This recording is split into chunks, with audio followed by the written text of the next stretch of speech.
ईमानदारी की दुकान। शहर के एक पुराने और हमेशा भीड़ से भरे बाजार में एक तंग सी गली थी। सुबह होते ही वहां जिंदगी जाग उठती थी।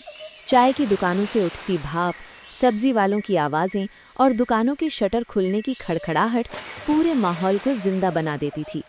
उसी गली के कोने में एक छोटी सी चिकन की दुकान थी, जो दिखने में भले साधारण थी, लेकिन पूरे बाजार में अपनी ईमानदारी के लिए मशहूर थी।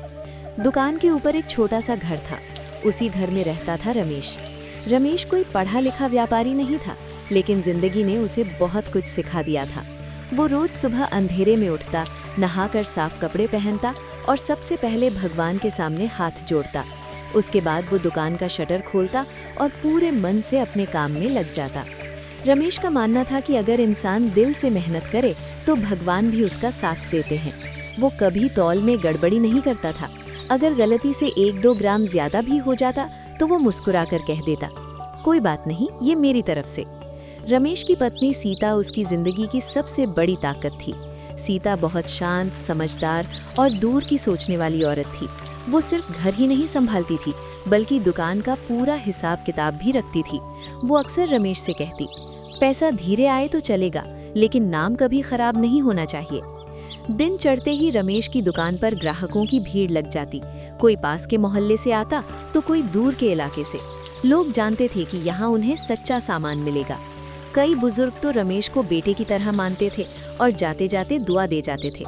लेकिन हर कहानी में एक ऐसा इंसान जरूर होता है जिसे दूसरों की तरक्की हजम नहीं होती। उसी बाजार में रहता था सेठ हरिराम। सेठ के पास पैसा बहुत था, बड़ी बड़ी दुकानें थी, लेकिन दिल में संतोष नहीं था। वो चाहता था कि बाजार की हर दुकान उसी के नाम पर चले। जब सेठ ने देखा कि रमेश की छोटी सी दुकान सबसे ज्यादा चल रही है, तो उसके मन में जलन पैदा हो गई। उसने सोचा, इतनी छोटी दुकान और इतना नाम, ये कैसे हो सकता है। एक दिन सेठ हरिराम महंगे कपड़े पहनकर, गले में सोने की चेन डालकर रमेश की दुकान पर पहुंचा।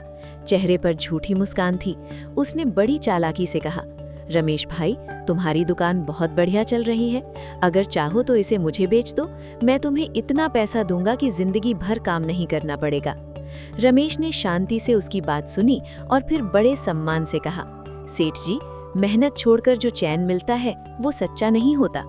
सेठ को ये जवाब पसंद नहीं आया। उसका घमंड टूट गया। वो समझ गया कि रमेश लालच में नहीं आने वाला।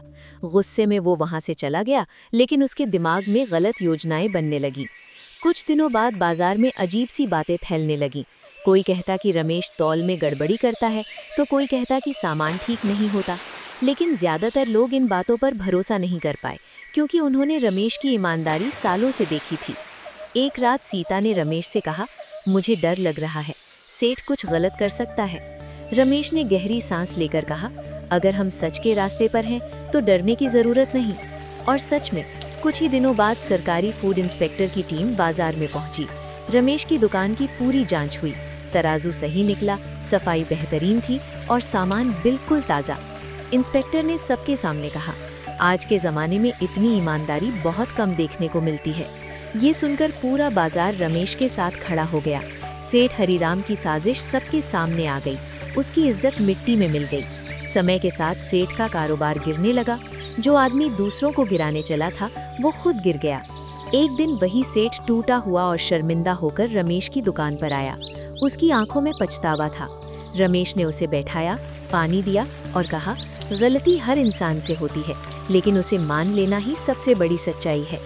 आज रमेश की दुकान पहले से कहीं ज्यादा चल रही है। लोग उसका नाम इज्जत से लेते हैं और बाजार में आज भी एक ही बात कही जाती है, ईमानदारी की दुकान कभी बंद नहीं होती।